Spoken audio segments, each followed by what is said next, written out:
Hey everybody, it's Monday morning. I want to get it in early.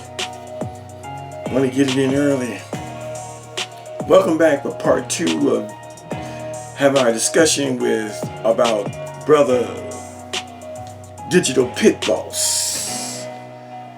I'll be done after this video. I'm not going to go back and forth with the brother. I like the brother. I like Digital Pittboss. And he's not going to say anything that's going to make me dislike him. I'm going to keep on saying I got no problem with Digital Pittboss. I like him. I like his arrogance. He's a little arrogant. He's a little flippant. He's a little egotistical. He's a little on himself. But that's okay. That's his makeup and his characteristic. I mean, you gotta believe in yourself. If you don't toot your own horn, then who's gonna toot it for you? Facts upon facts. Yeah. We're gonna wrap it up. This is the final part. I'm not here to be disrespectful, and I haven't been disrespectful to the brother Digital Pittboss. Because I don't have no reason to be disrespectful toward him. Now, he's been disrespectful towards me. He says slick shit and, shit out the side of his mouth, but that's okay. I get it. This is YouTube. We engage in a little slick talking, but I don't take offense to it. I really, really enjoy. I watched his response video, him in the hotel, in the grand suite, flexing and stunting and oh, I loved it. Big old hotel room. He was in a suite in New Orleans. Loved every bit of it. All the different doors to go out. Jacuzzis and bidets and big bedroom and second bedroom and different types of kitchens and 2 and 3 refrigerators. Stunt on my brother. I'm always glad to see a black man doing the damn thing. Now, honestly, all of it was unnecessary. I believe you got a little bit of money. I just don't believe you have whack 100 money. And speaking of whack 100, did you see the video of him and Dogface going at it the other day? God damn. Did you see that video? Let me see if I can pull it up. I should have had it ready, but I wasn't thinking. But Digital Pittboss, my brother, your timing was bad, my nigga, to be flexing, showing you in a nice little suite in Las Vegas. Your timing was kind of off. Why do I say that? Because just yesterday, I was watching Whack 100 at his home, talking his shit to a nigga named Dogface about who got the bigger house. I was impressed. Let me see if I can find that video. That shit was funny. Let me just type in Whack 100 dog face. That should get it. Oh, that was hilarious. Yeah, there it is. Let me see. The Ruler Report. Flex Wars. I don't want to play it. Somebody serious. Somebody serious, broken ass nigga. Hold on, did he say Bob? Okay, there it is. Did you see this video? Digital Pittboss. It's called Whack 100 and Dogface Argument Gets Out of Control and Turns into a flex war. Because that's what you were trying to do with me. You trying to flex on me. But I gotta tell you this, Whack 100 And there's Dogface. And I gotta give the W to Whack 100 because, man, when they got the showing houses and cribs, now I'm gonna need to see yours. I'm gonna need to see for me to put you. I'm talking to you, Digital Pittboss. For me to put you in the Whack 100 money category, I'm gonna need to see what you got. You ain't gotta show me, but if you insist on being a flexer, a stunter, I want to see your crib, my nigga. Because Whack 100 yesterday had a flex war. The video is actually called Flex War. Let me let you see it so you can see it. He had a flex war with a nigga named Dogface. Where's it at? Here it is. Flex War. Flex War. They were showing each other's cribs and what kind of cars they drive. And I gotta give the win to Whack 100. Whack 100 showed a Rolls Royce and G-Wagons and all kind of shit in his garage. The dude, Dogface, he showed some really nice Harley Davidson motorcycles, and he showed some four-wheelers and some shit, but his shit did not match. And Dogface made the mistake of saying, nigga, do you have a fireplace in your yard? Why he go and say that? Whack 100 went out in his backyard, and it was a long walk to the gazebo and the little party area, and Wax flexed on that nigga and turned on his fireplace. Then Whack asked Dogface, where is your fireplace? And Dogface never could turn on his fireplace in his backyard, but he was the one that suggested, do you have a fireplace? Whack 100 shitted on Dogface.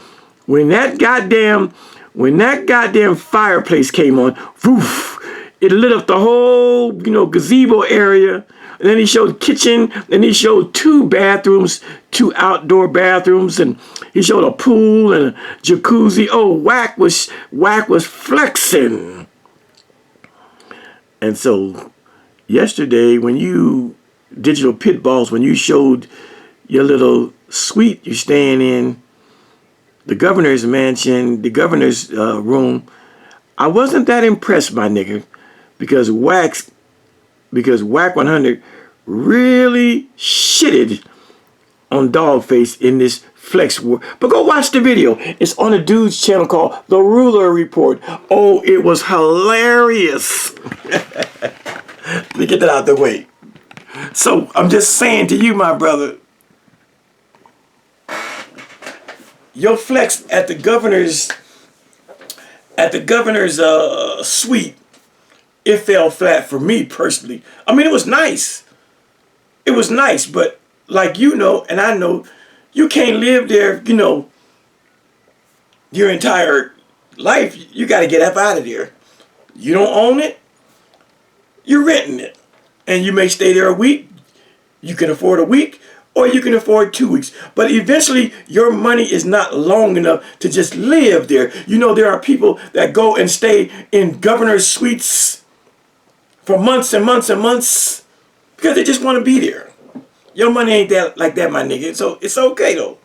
I enjoyed your flex. But it fell flat because I just finished watching the Whack 100 Dogface flex. Even Dogface, even though he lost, I was thoroughly impressed by the material wealth he had to show. His garage, Dogface, it was spectacular. Those four-wheelers, he had about 3 or 4 or 5 Harley Davidson motorcycles and some other cars. I was impressed.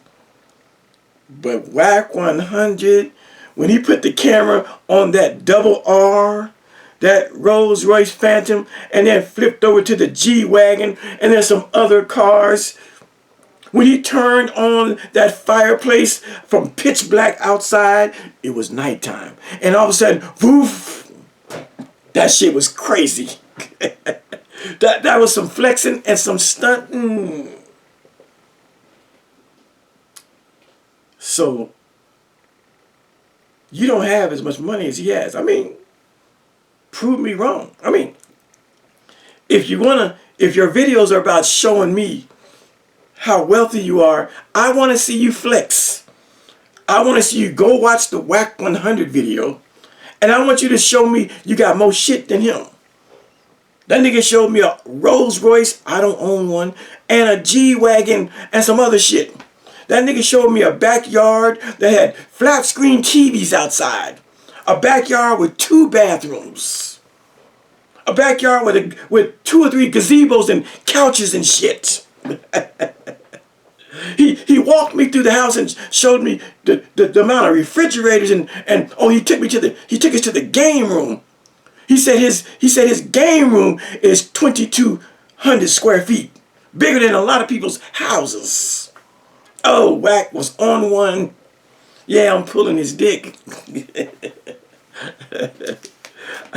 So, again, Digital Pittboss, I enjoyed your flex, but it fell flat because I just finished watching Whack 100's flex. And Whack 100's flex, the house that he owns, and the Rolls Royce that he says he owns, ain't no car payments, ain't no rentals. The shit he says he owns. It made your little stay at the governor's suite, it made it very insignificant for me. Now, could I stay at the governor's suite? I could do that. I've stayed at places like the Fontainebleau in Miami, and I've stayed at places like Bellagio in a suite, not a regular room. I've stayed in the suite at Bellagio's in Las Vegas. I've stayed at a few 4- and 5-star hotels in my lifetime. No problem. I got that. But I watched your video and I watched you flex and talk your shit, and I noticed you never called my name, but you did say you purposely named me Khalil Amani, just like you named Sonnet or something else. Okay. I don't know why you would bastardize my name. That shows me you have animosity against me. And I still have no animosity against you. Why do you insist on trying to go down a negative side street with me? I'm smiling, and you're smiling too. I see you smiling. I'm missing a tooth, just like I see you're missing a tooth. But if I had the money that you claim you had, I'd fix that shit in my mouth. I could get mine fixed, and I'm going to get it fixed. I got good dental insurance, and I got some money in the bank. I just choose not to fix it yet. But those are flexes when you fix your body up, fix your grill. Well, let's get into it. You walking around your little hotel. We're gonna go back to the video from 2 days ago in just a minute. You walking around your little hotel room, you're showing off that you're staying. You know, the only thing that was sad about your governor's suite flex, the only thing I found sad about that governor's room flex was it seemed lonely, so lonely. I said you seem lonely, so lonely. I ain't see none of the bros in the room. Okay. I ain't see not now bitch in the room, not one 10, not one dime piece, not one hottie laying across the bed. That's the kind of shit I like to see. I'm just saying. Maybe they were, out to lunch. But if you was gonna flex, I would have had 1 or 2 women in there with me. One on the bed, laying across the bed in a nice little negligee, and I would have had one on the couch just chilling. It would have gave that little video a nice little touch. But you had a lot of space, and it just seemed like it was hollow and for show. Like you didn't have nobody with you to share the governor's room with. I mean, if you're a loner and that's how you roll, I get it. But I'm just saying, if you want to flex, next time, bring on have a couple hot, at least one hot chick in there. That way we know you, when the camera's on, we know you getting it in. But it looked like you was in that place just lonely by yourself, walking around, going through doors and shit.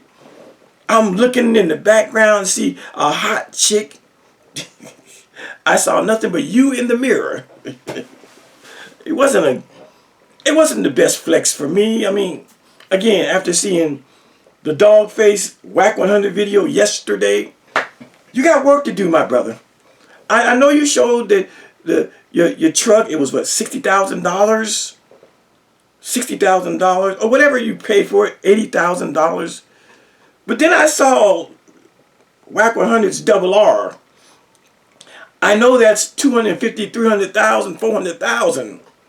So it made your nice looking truck, which I can afford it. I can afford your truck. It made it look regular schmegler.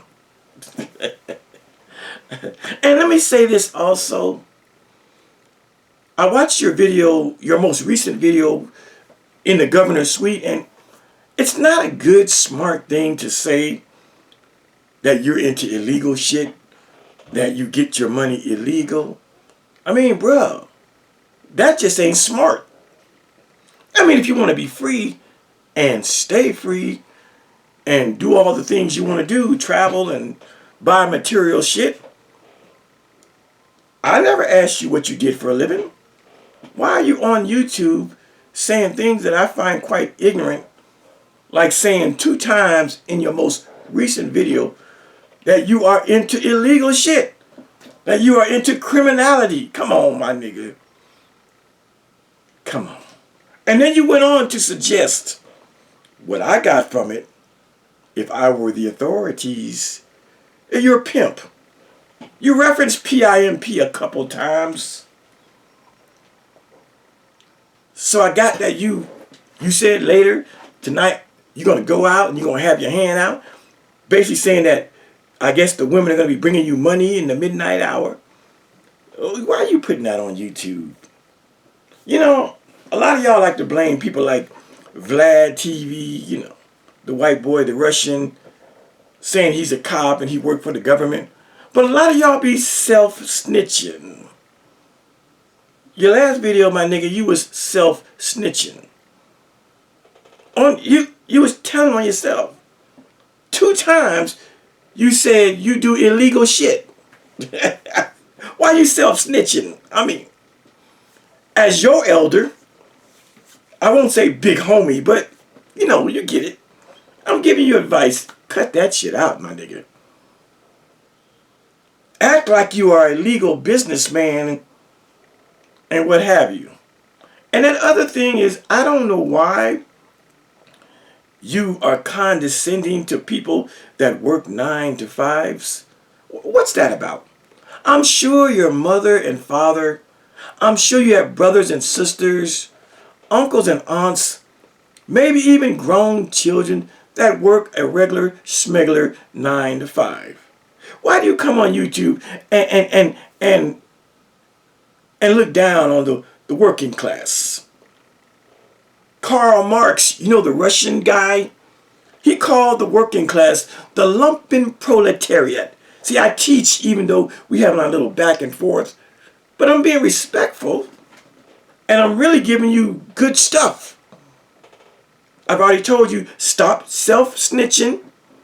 That's positive.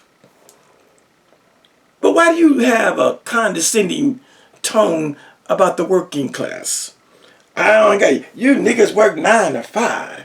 You niggas got 401ks. You see, whatever you're doing illegal right now, PIMP,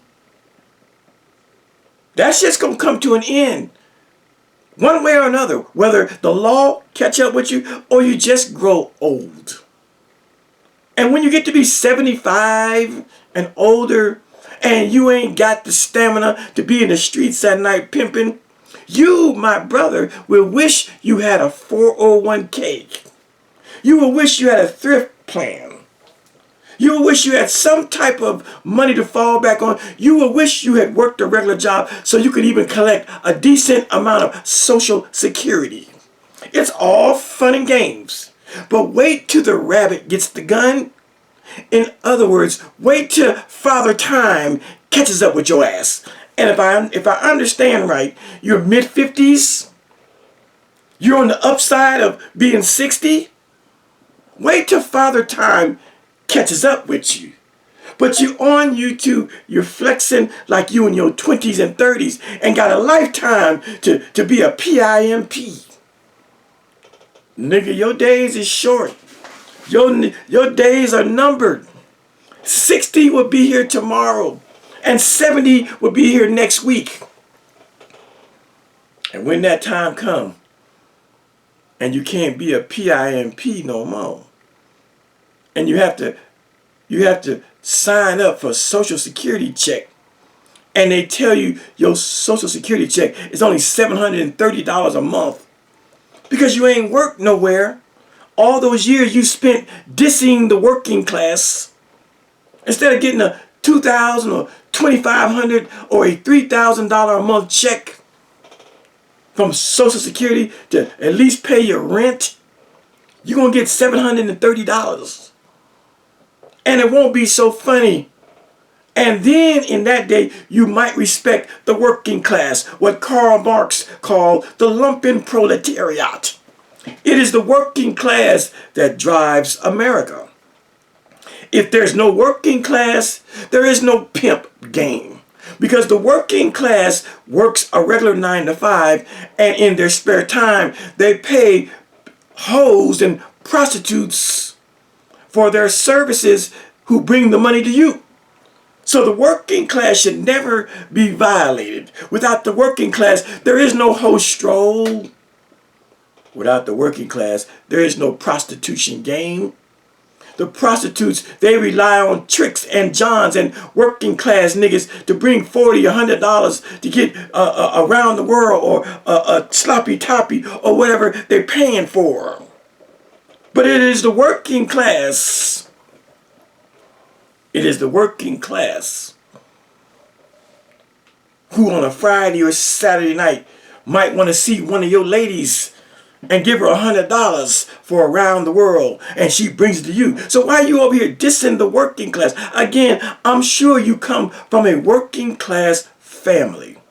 Mama, daddy, grandparents, your siblings, brothers and sisters, older children, cousins, uncles and aunts. Do they know you on YouTube dissing the working class that you come from? I'm just saying. It's so unbecoming to talk about working people. If you're blessed today that you don't have to go to no one's 9 to 5, kudos to you. But if you're working and your work is illegal,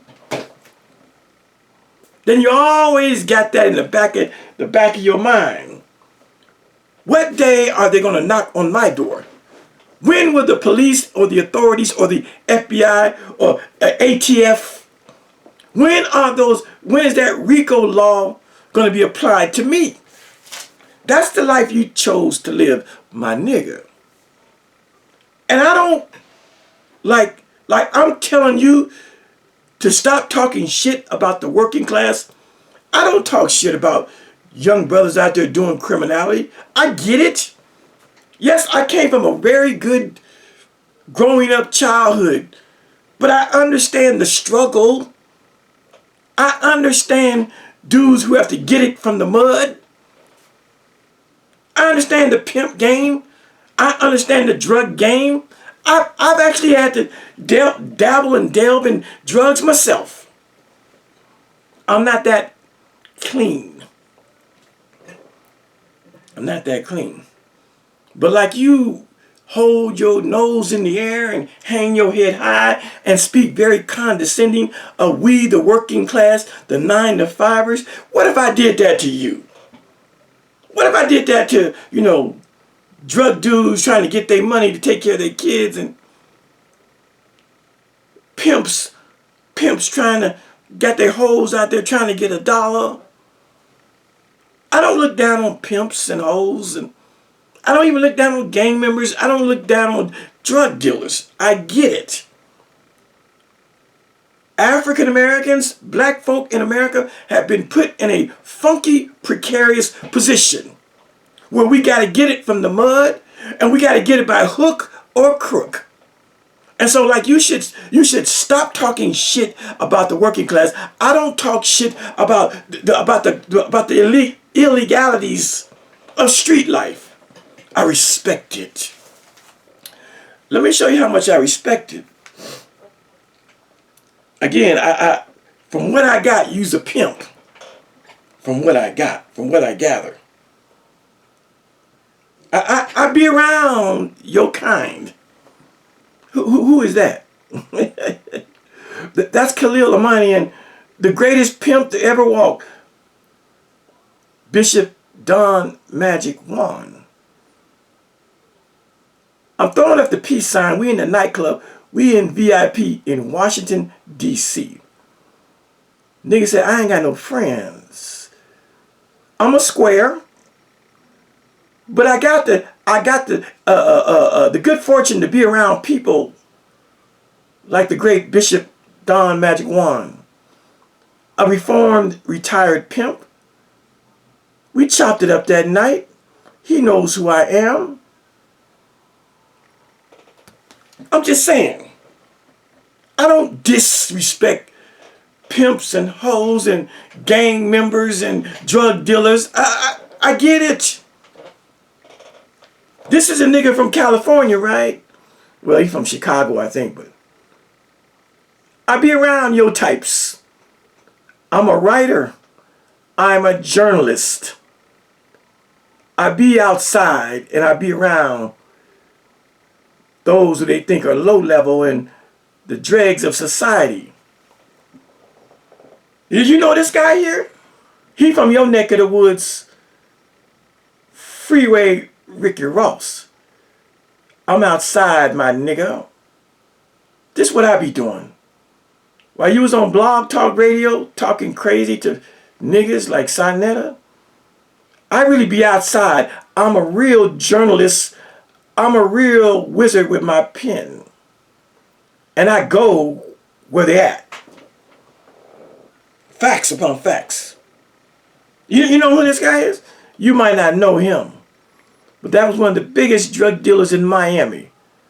His name is Convertible Burt.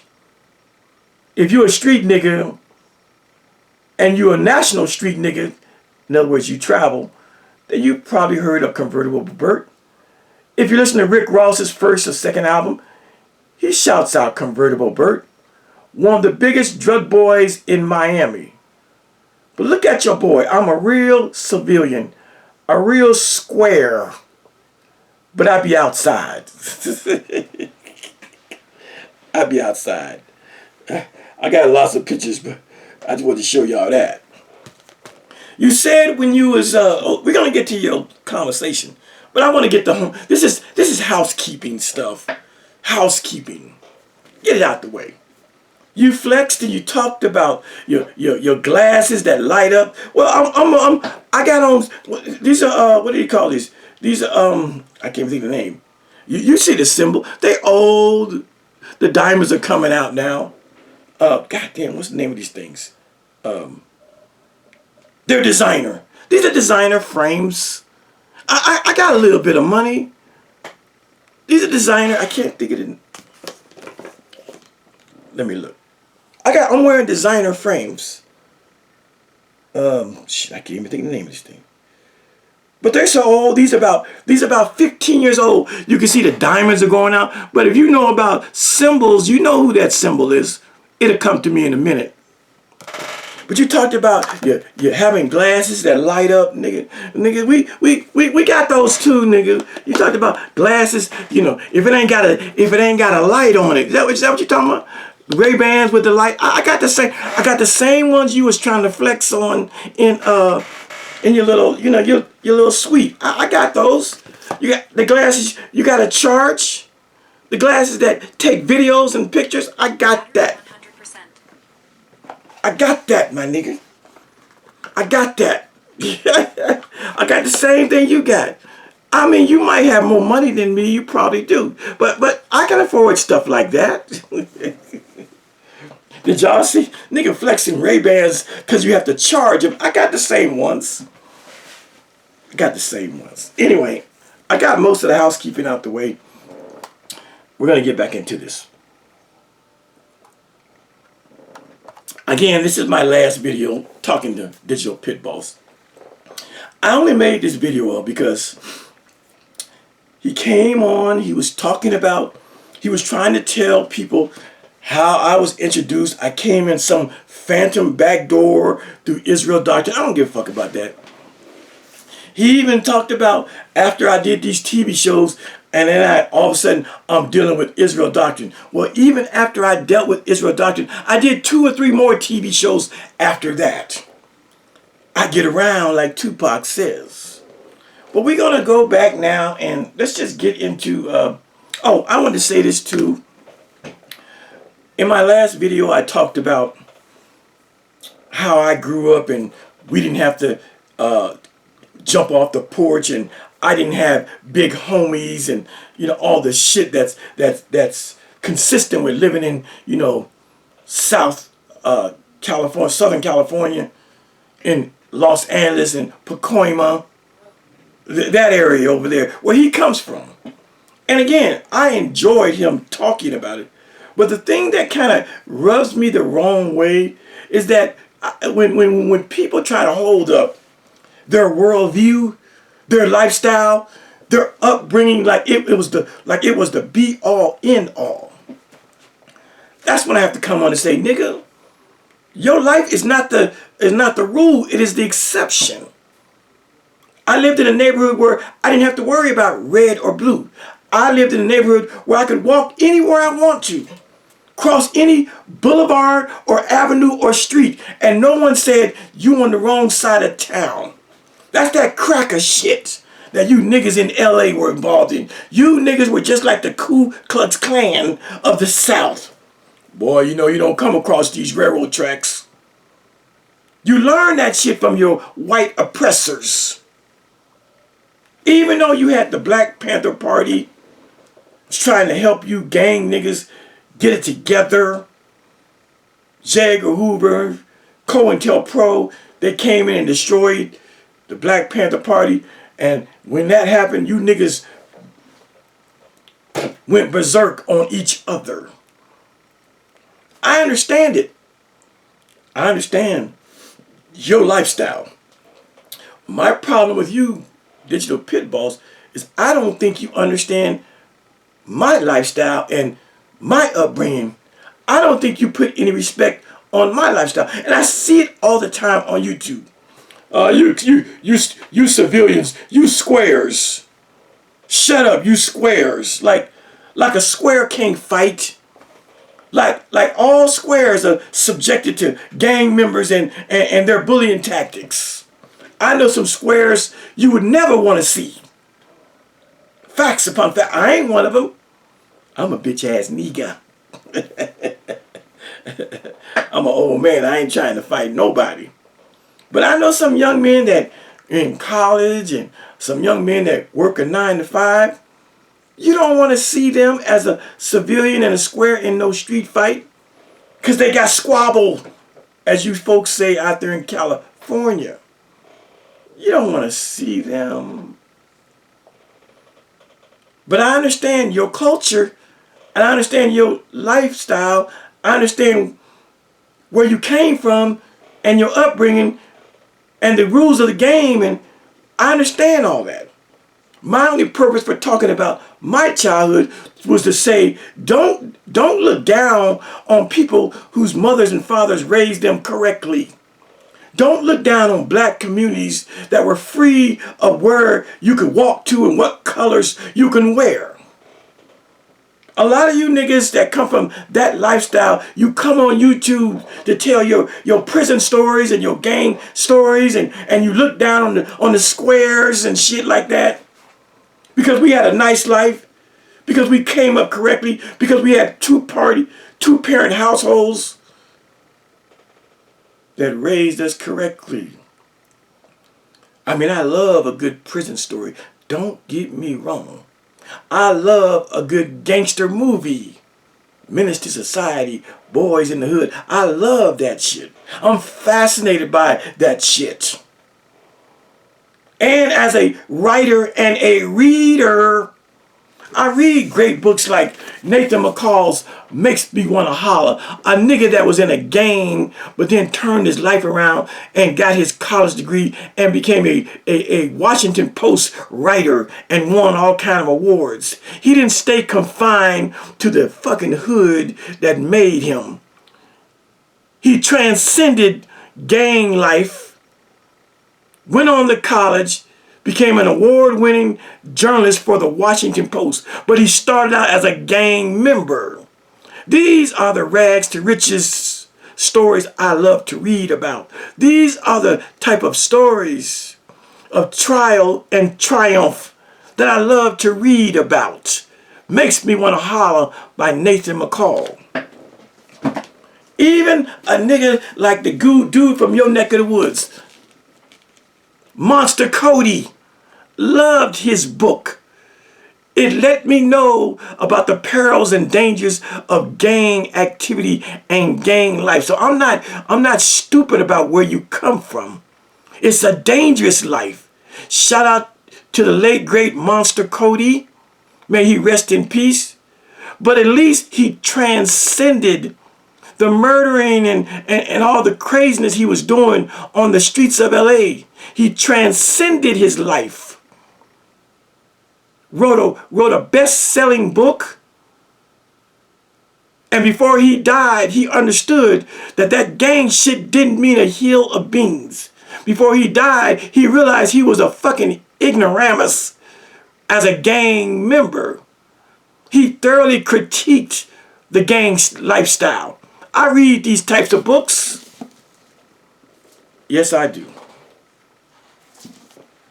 Because I don't want to be ignorant of my less fortunate peoples. Now, let's get to this here. Let's get to Digital's Pittboss. And let me say thank you for not striking my video and allowing me to use your video to teach. Because it's all love at the end of the day. I'm never here to disrespect you. And even though I feel the disrespect coming from you, trying to flex and, you know, show glasses that you have to charge and shit like that, like you the only one can afford it. My flexing over here is reactionary. My flexing is based on the fact that you want to put Blog Talk Radio on the map like it was some special shit. And it wasn't. And now, Blog Talk Radio, and let me correct the record, Blog Talk Radio started in 2006. I kept saying 2009. I don't know why. 2006. But Blog Talk Radio no longer exists. So all the fine work you might have done smashing on Signetter, it's gone bye-bye. It's gone by. Bye. And if you didn't snatch those videos up, we'll never see them again. We'll just never see them again. But I wouldn't be doing this video if you had come correct about my narrative. You know, you keep saying, you put yourself above us like we low level. I mean, Israel Doctrine, now that's a low level motherfucker. That's a nigga that eats peanut butter and water for dinner. But nigga, I don't think your bank account is too much greater than mine. And I can say for a certainty, until I see your house and what you really drive besides that red truck, your little homie, Whack 100, is shitting on your materialism. Until you show me a backyard like Whack 100, until you show me a double R in your driveway, chill out, my brother. Just chill out. Just because Whack 100 is the little homie, it doesn't mean he's going to always stay inferior to your age and what you was doing. It doesn't mean that. People grow up and some people get lots and lots of money. You say that Wack 100 is false flexing about what he really has. He's not rich as he claims. I don't believe that, my nigga. Because he showed me the inside and the outside of his house. Yesterday, he showed me what's in his garage and driveways. Yesterday, my nigga. I'm telling you, you look like a hater when it comes to Wack 100. He got you beat, my nigga. I think his dick is bigger than yours, i.e. his bank account. Now let's go and finish up. Let's go and finish up. I don't have to show his face no more. If you don't know what I'm talking about, part 1, I actually showed the video, whatnot. We're just going to listen to his words. This guy, his name is Digital Pittboss. He lives in California. Right now he's from California. He lives in Atlanta, I understand right now. But he's in New Orleans on vacation. His name is Digital Pittboss. And I came in his chat a couple of days ago, very respectfully, and kept it respectfully. But when he saw Khalil Amani, he straightway disrespected me by calling me Killer Monty. Okay, cool. And then he talked about me. He said some flattering things about me. But he also gave me the backhand compliments. So let's just review it. It's a couple of things I want to touch on that I didn't touch on in the first part. So we're gonna let us start from the very beginning of when he recognizes that Khalil Amani is in his side chat. Who we got? Killer Man 100, Killer Money. Oh, Killer Money, you made it to the show. So, Killer Money wasn't in the conscious community when Pittboss was banging on Sonetta. He had arrived, but he just didn't hear about me. And I was kind of I started laying in the cut when Killer Money came on. He came on like the rest of you niggas through through Carl Albert. He came in the conscious community through the back door, and Carl Albert, Israel Doctrine, right? But he just didn't really hear about me, right? But he was already an OG vet in his own personal life, but he had no internet fame, right? I'm just keeping it a buck, Killer Monty 100. I'm just going to keep it a buck because I know this game before you showed up, right? And I watched you showed up. I knew you, but you didn't know me, right? Because I know everybody because I trained Israel Doctrine. Now, Israel liked to think he trained me, but I was the person giving that nigga the titles for his video. I went and grabbed that nigga when he was having a meltdown on Blog Talk Radio. If you didn't get your fame on Blog Talk Radio, you can't fuck with what we got going on because we was all on Blog Talk Radio before YouTube. So that was YouTube for us, Blog Talk Radio, and I was over there too, smashing. So now you here with a few of my OGs, right? Y'all say hello to Killer Monty 100, right? Now just let's give him his credit, right? He is not somebody who need YouTube for money. He need YouTube so that he just, because all he got is his wife and his kids. So if he didn't have YouTube, he wouldn't have no friends, right? Just money. Okay, so see how he getting a little disrespectful? He said if I didn't have YouTube, I wouldn't have no friends. Where does he get that from? Was that necessary? Are you banging? Are you trying to belittle me? What do you know about my life to suggest that if I didn't have YouTube, I wouldn't have no friends? Now on the first part, part 1, I showed 3 of my 6. I said on the first part of this little series, I showed 3 of my 6 best friends. What does he know about me to just outright lie on my character? See, when people do stuff like this, it says a lot about how they view social media and YouTube. When they just outright blatantly lie. I mean, my YouTube channel is full of videos with wifey and children and family and friends. All up and down my channel, you can find me in the public. Why would Digital Pittboss say, if I didn't have YouTube, I would have no friends? That's just a lie. But it shows that he really has some animosity against me. And I don't know why. Because from the time I've actually, my few communications with this brother, I've communicated with him once or twice before. It was all, on my end, it was all love.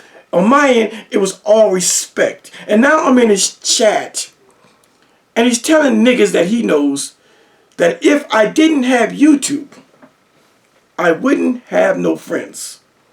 Where in the fuck does he get that? I mean, he could apply that probably to Israel Doctrine, but Israel Doctrine, he don't have no friends in the real world, and he don't have no friends on YouTube. But this is why I'm doing this video, to correct a nigga who thinks that YouTube is the be-all, end-all, just like he thinks that Blog Talk Radio was the be-all, end-all. Let's run that back. Listen to him, listen to him as he says, if I didn't have YouTube, I wouldn't have no friends. When he was having a meltdown on Blog Talk Radio, if you didn't get your fame. See, he's talking about getting fame on some shit called Blog Talk Radio. He got that shit way up here. On Blog Talk Radio, you can't fuck with what we got going on, because we was all on Blog Talk Radio. Who gives a shit? We was all on Blog Talk Radio. And today, in this, July of 2026, Blog Talk Radio is in the trash can. It does not exist anymore. So you're bragging about some shit that you can't even pull and show us. Unless you downloaded a couple of videos from your Blog Talk days. But if you didn't do that, like the saying goes, we don't believe you, you need more people. But let's get to him claiming, like I act like YouTube is my world. That if I didn't have YouTube, I wouldn't have any friends. Listen to this bullshit. Before YouTube. So that was YouTube for us, Blog Talk Radio, and I was over there too, smashing. So now you here with a few of my OGs, right? Y'all say hello to Kilamati 100, right? Now let's give him his credit, right? He is not somebody who needs YouTube. So he says let's give Khalil his credit. He is not somebody who needs YouTube. That's a true statement. But then he's going to give me the backhand bullshit right after that. Here it goes. For money. He need YouTube so that he just, because all he got is his wife and his kids. So all I got is my wife and my kids. How would he know that? And I would think that a man that has a wife and kids has a good thing. Even the Bible says, the man that findeth a wife findeth a good thing. How is having a wife and children just some regular schmegular shit? But that's what he thinks. Let's go on. If he didn't have YouTube, he wouldn't have no friends, right? If he didn't have YouTube, he wouldn't have no friends, right? And then he throws right on it. Like people gonna co-sign what he thinks about me. Let's go on. Just money and kids. That's all he have. And who the fuck just want money, wife, and kids? That's a fucked up life. Ooh! And who the fuck only want money, wife, and kids? He says, that's a fucked up life. Do you co-sign? How many of you niggas co-sign some shit like that? He's disrespecting his own family. I'm sure he comes from a mama, daddy, and some kids. And maybe they had a little money, maybe. But my God, this nigga is showing, is bleeding out of his pores the hateration for me. A man who's got money, wife, and kids, and he questions that and says, who the fuck wants that? It should be every grown, mature man's passion and goal to get money, wife, and some motherfucking children. There's nothing greater than money, wife, and children. There's no three greater things that a man could aspire to in the world than having a wife by his side, children that love him, and money where he can take care of them. You see what I mean about how he puts down the working class, how he puts down the black family structure, how he puts down civilian life, how he puts down we squares. The fuck is wrong with him? I mean, if I was anybody else, I would really disrespect him right about now. But this is a teaching moment. This is what you get when you get a ghetto-minded, gang-minded nigga looking at civilians and looking at squares and looking at, you know, the black family structure, putting it down, being condescending about a man wanting a wife, children, and money. You know we are fucked up people as a race when we don't even want a wife, children, and some fucking money. You know we are fucked up. And this brother, with all due respect, is fucked up mentally. Let's run that back. Run that back. We was all on Blog Talk Radio. But when it comes to Blog Talk Radio, oh, he's got the highest respect for the white folks' Blog Talk Radio that finally folded and gone on down the road and put the padlock on the door. He got respect for that shit. But when it comes to the black family, he want to just disrespect me for having a wife, children, and money. Where do we get these folks from? These are the people who give a voice on YouTube. The ignorance is blissful. For YouTube. So that was YouTube for us, Blog Talk Radio, and I was over there too, smashing. All right, okay, all right. Smashing. So now you here with a few of my OGs, right? Y'all say hello to Kilamati 100, right? Now just let's give him his credit, right? He is not somebody who needs YouTube. Facts, I don't need YouTube. For money. For money or for anything. I don't need YouTube for anything. Money, friends, or anything, my nigga. He need YouTube so that he just, you know, because all he got is his wife and his kids. So if he didn't have YouTube, he wouldn't have no friends, right? If he didn't have YouTube, he wouldn't have no friends. To make a bold statement like that, you would have to know if I actually have friends. And I showed you to be a liar because I showed in my last part at least 3 of my 6 friends. I showed a picture with me and 3 of my best friends. But I don't know why he feels the need to want to diss me. But then he's over there today or whatever talking about we need content and we talking about him. No, nigga, you giving me content because you're fucking lying about who I am as a man.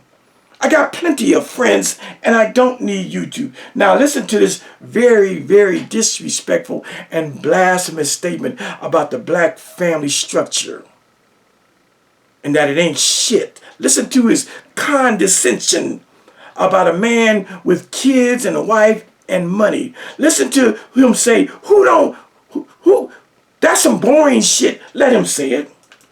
Right, just money and kids. That's all he'd have. And who the fuck just want money, wife, and kids? That's a fucked up life. That's a fucked up life? That's a fucked up... Now, this is a man who's probably 4 or 5 years shy of 60. Act like he's still a young buckaroo. Act like Father Time ain't creeping up on his ass. I'm 66 years old. But he's talking to me and talking about me like I'm supposed to be still in the motherfucking street, fucking bitches and hoes, and yeah, getting to the bag, and yeah, I'm supposed to be single, sexy, and free, and doing my thing, yeah. I don't need no wife now. I don't need no offspring, no children, no progeny. I'm supposed to be out there, yeah, wearing the latest clothes, and yeah, in all the nightclubs, and popping bottles, and in the strip clubs. He's talking to an elder like this. He's talking to a 66-year-old man. And he says it's a boring life to have a wife, kids, and money. You know he's fucked up. And I'm being respectful, but you're fucked up, my nigga. He said that's a boring life. All the shit that he's talking about that he thinks I should be doing, I've done it. I've lived with 2 women at the same time. I've fucked hella bitches in my day. I did all the partying and clubbing I could do. I didn't have great whips. I done done it all. I got war stories, and some of you know my war stories. But I got to play that one more time, and then we got to move on because I want to show y'all some stuff. That's crazy. His kids, so if he didn't have YouTube, he wouldn't have no friends, right? Just money and kids. That's all he'd have. Listen. And who the fuck just want money, wife, and kids? That's a fucked up life. You ain't got no friends. But so you see what I mean? That's why he's getting this work. Because that was unnecessary. Especially if it's absolutely not true. He don't know me. The nigga can't even pronounce my name. He said he intentionally gave me the name Khalil Amani, but no, he just butchered my name. And he goes on to lie and say shit like, money, wife, kids, and money is a fucked up life. Do you agree with that? The thing that every man should ascribe and want. A beautiful wife, some beautiful children, and some long money. He calls that a boring life. A nigga that's on the upside of being 60. Talking like Father Time is not knocking on his door. Talking that young playerism talk. Boy, he's got a date with Father Time. A wake-up call coming soon. Now let me get into this whole ideal of blog talk radio. See, my nigga. First, let me establish again what Blog Talk Radio is, and that the fact that that shit is no more. The shit he's bragging about, Google Blog Talk Radio. The shit he's bragging about, Blog Talk Radio was an early pioneer in web-based live internet talk radio and podcast hosting that permanently shut down on January 31st, 2025 after 18 years of operation. So the organization and the website known as Blog Talk Radio, it doesn't exist anymore. If he doesn't have that shit downloaded on his computer, all the great episodes he did going at Sonetter, then he's shit out of luck. See? And again, it was founded in 2006, not 2009. Started in 2006, but it's gone. Shutdown date. Ceased all operations and hosting services on January 31st, 2025. Now let's go on, dude. I got like 20 minutes left, and in this 20 minutes, and I'm gonna be done with this guy. I'm gonna be done with him. But I want to get this in, because if I slow down, I'd have to do a part 3. But I want to get it in. So I asked brother Digital Pittboss, what years were you doing Blog Talk Radio? Did you start in 2006 when they started? Was it 2007, 2008, 2009, 2010, 2011? I don't know what year, but I'm gonna assume you started blogging on Blog Talk anywhere from 2006 to 2010. We'll give you a 4-year window.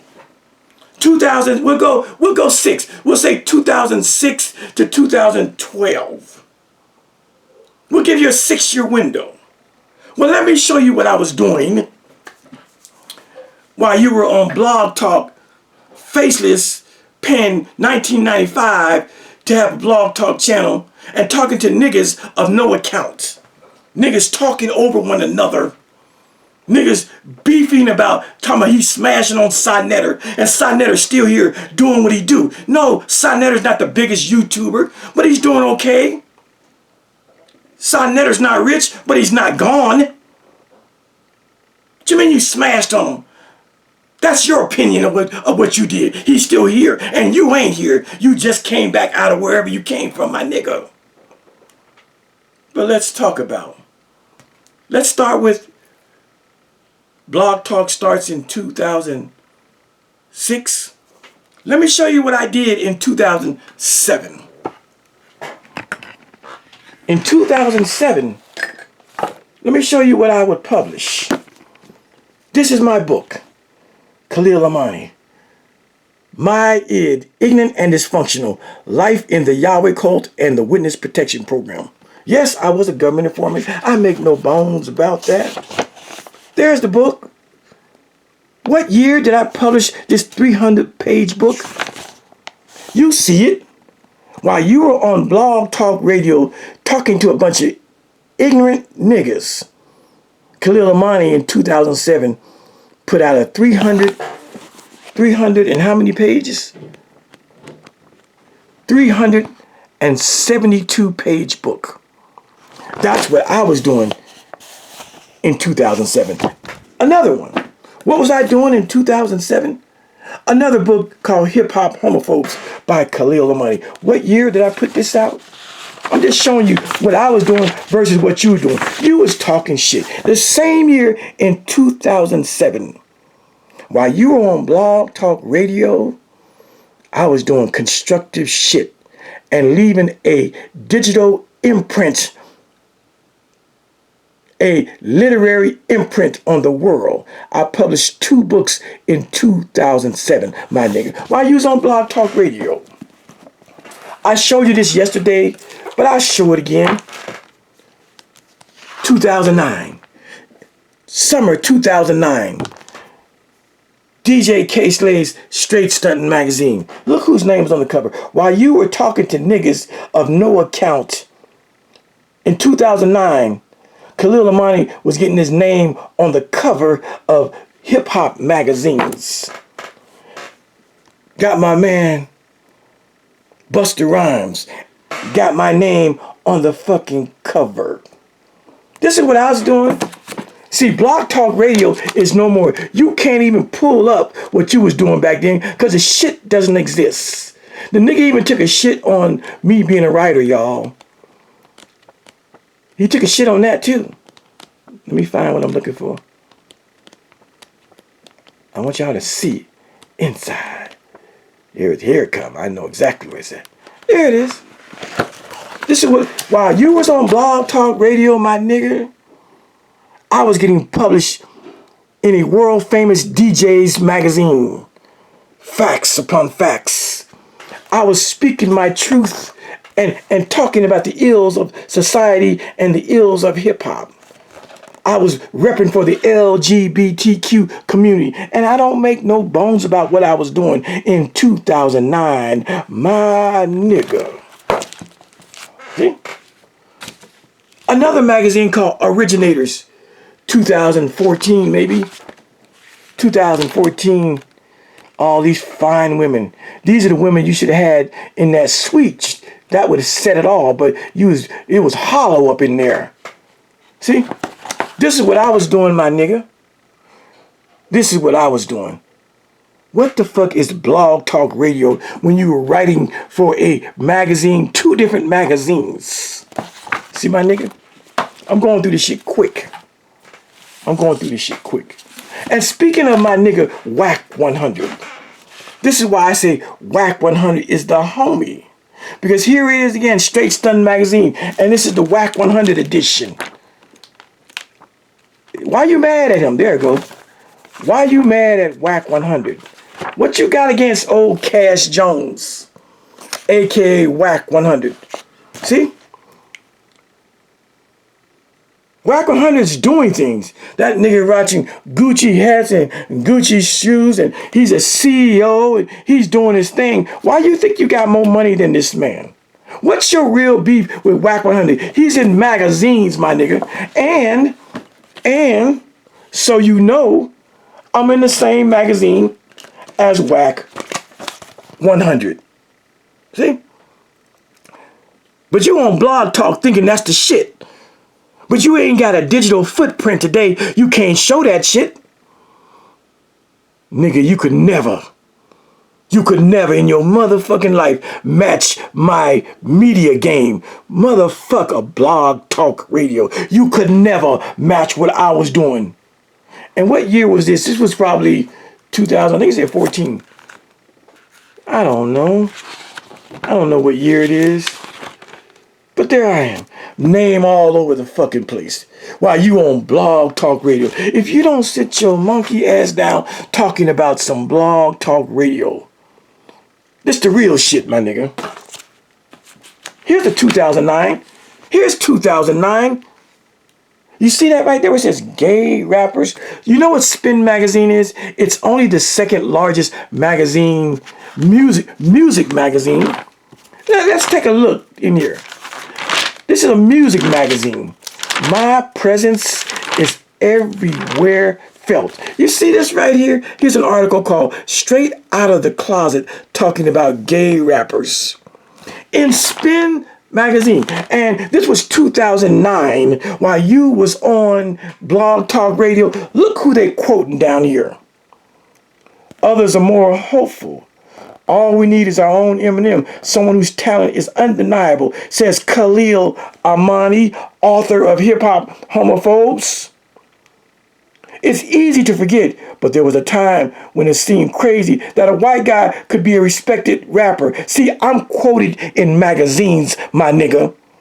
Spin Magazine, 2019. While you was talking to a bunch of ruffians, a bunch of heads on Blog Talk, I'm in Spin Magazine. I'm going through this shit quick. I got another article in your city, nigga. You from LA? Pacoima? You from Southern Cal? How about this article from the Los Angeles Times, dated Saturday, January 10th, 2009? What? You mean you tell me you in that magazine too, Khalil? You damn right I am.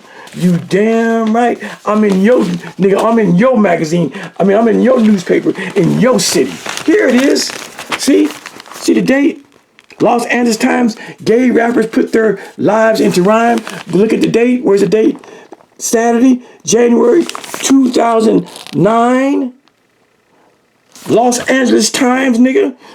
I'm on your coast, nigga. Homophobia is ingrained in the African American community because of the church's teachings, said Khalil Amani, who bills himself as a spiritual advisor to gay hip hop. But voices like Kanye epitomize the new generation, who aren't as concerned about macho posturing. He's a bridge between the old and the new. How many other rap artists are willing to stop their concert at Madison Square Garden and tell their fans to stop being homophobic. That's all Khalil Amani. You see my name there. Going on down. It ain't over. One of the subgenre's most outspoken supporters and the author of hip-hop homophobes, Khalil Amani, see? Homophobia is strong, but a gay rapper will cross over. I said that before. Young M.A. Ooh, I said that before. Lil Nas X, that a gay rapper will cross over. And the shit happened. You on Blog Talk Radio talking your shit. People magazine, my nigga. The 7th largest magazine in America. And one of the most popular magazines. What? Khalil, you're in People too? While you on Blog Talk Radio, my nigga. I said People magazine. I talked about being in a cult once upon a time. You know that I was in a cult once upon a time. But look at Khalil Amani in a People magazine article. My nigga. You talking about Blog Talk and coming in the back door on YouTube? Motherfuck all that shit you talking. Even in a Pulitzer Prize winning journalist, even in a woman who got 2 Pulitzer Prizes in journalism, I'm in her book. She calls me the bravest man she knows. And my pictures are all up in here. I'm going fast. Because the nigga, he's trying to flow show with Blog Talk Radio, nigga. Has anyone ever put your picture in a book? Has anyone told to put your picture in a book? There I am again.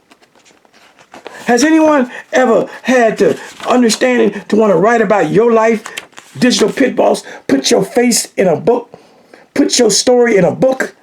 No, nigga. Hush your mouth. Hush. I'm going quick because I'm going to be off of this right now. I'm about to be off of this. My point is, we ain't even talked about the TV shows I've been on. Let me show you something. Nigga bragging about Blog Talk Radio. God damn. I'm the wrong one to brag about that shit to, my nigga. I'm the wrong one. See this picture right here? This is a still picture. You're looking at the 6 national TV shows that Khalil Amani has been on. Starting right here, that picture right there, that's Khalil when I was 28. This one right here. That's what year was that? I'm having brain farts. 2000. That's 1998. No. Goddamn. It'll come back to me. I was 28. 88. There you go. That's 1988. This is me right here. This picture right here. That's me with this picture right here. That's me in 2010 on the Biography channel. This picture right here, that's me on the Biography channel again. 2013. 2010, nigga, you was doing Blog Talk Radio, and I'm on national TV on the Biography channel. 2013, you're doing Blog Talk Radio. I'm on the Biography channel a second time. National TV. 2017 or so, I'm on the Oxygen channel. 2018 or so, I'm on the Investigation Discovery channel. 2019, I'm on the CW channel. This is all national TV. What the fuck is Blog Talk Radio or even YouTube to a nigga who's doing national mainstream interviews? If you don't sit your ass down. I'm going quick because I want to be done with this here. I want to be done with this stuff here because, I mean, it's really weird that I have to even, I got to flex on the nigga. I got to flex on him. Let's see a couple pictures here.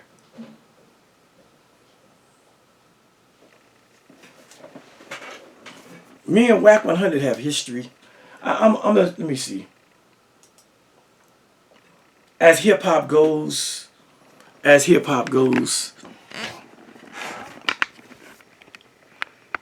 not only did I write books, not only did I write magazines, there I am.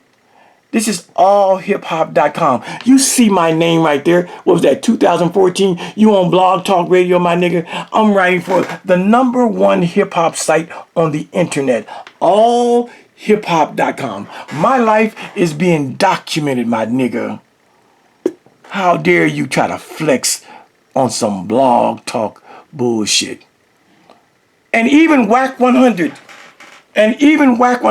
has given me my props. Look at this article. This is Whack 100, nigga. Whack 100. He's talking to World Star Q. Rest in peace to World Star Q. Hold on a minute. Get that out. He's talking. Whack 100 said, this was like 2013, 14. Whack 100 said, yo, World Star J, you need to bring this guy to your team. At Khalil Amani wrote a caption that had me ready to whip his ass, made me research, forced me to his link to see what the fuck was going on. In other words, he knows how to pull you into the story. One hell of a job. That's from Whack 100 because I wrote a piece about him that had him shook until he actually read the entire piece and said, oh, okay, I got it. Whack wanted to whip my ass at one time, but after he read the article, he realized I wasn't dissing him. And then he reached out to World Star and said, you should hire Khalil Amani because this nigga knows, in other words, he knows how to pull you into the story. That's from Whack 100. I could really do a part 3. So to my dear brother, Digital Pittboss, I am probably the most famous person that's ever paid you attention.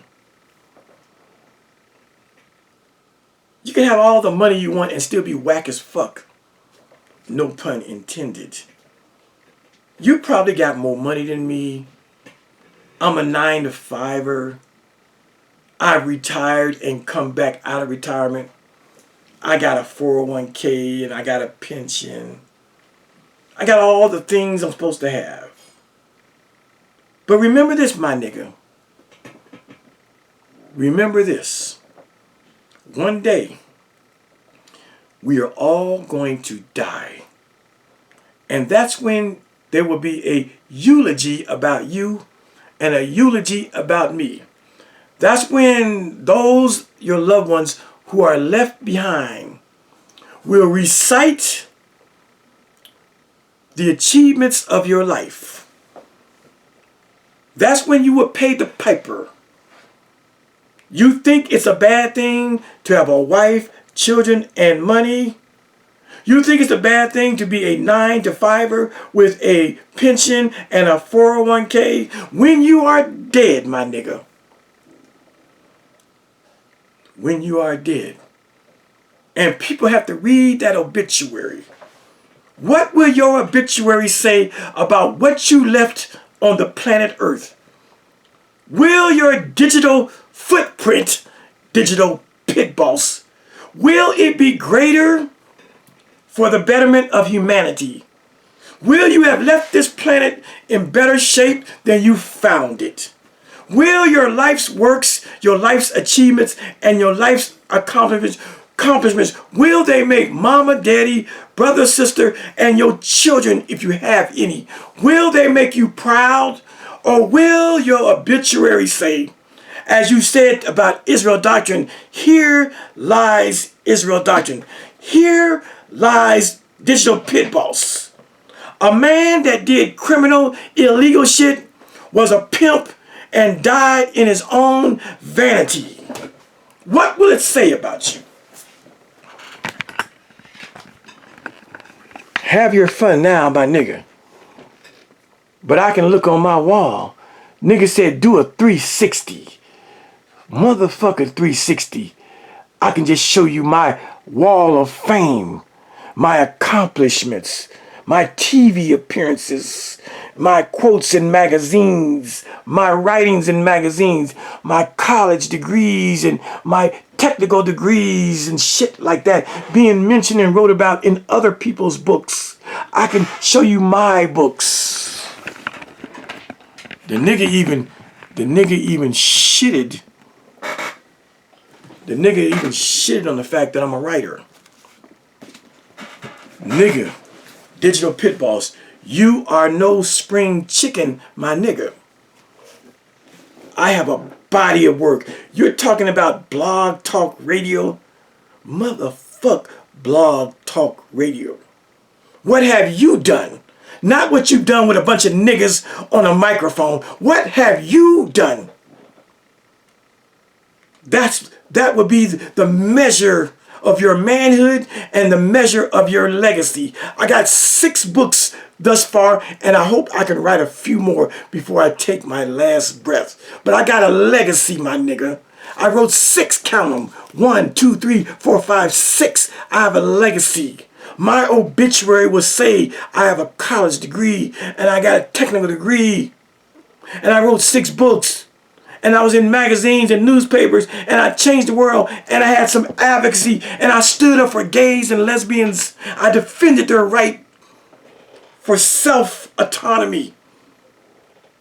My legacy will say that I stood up and fought for the underdog. That I stood up and fought for the marginalized and the disenfranchised. What yours gonna say, my nigga? You spent a week in a sweet hotel in New Orleans? Is that your claim to fame? You got a $70,000 toy outside?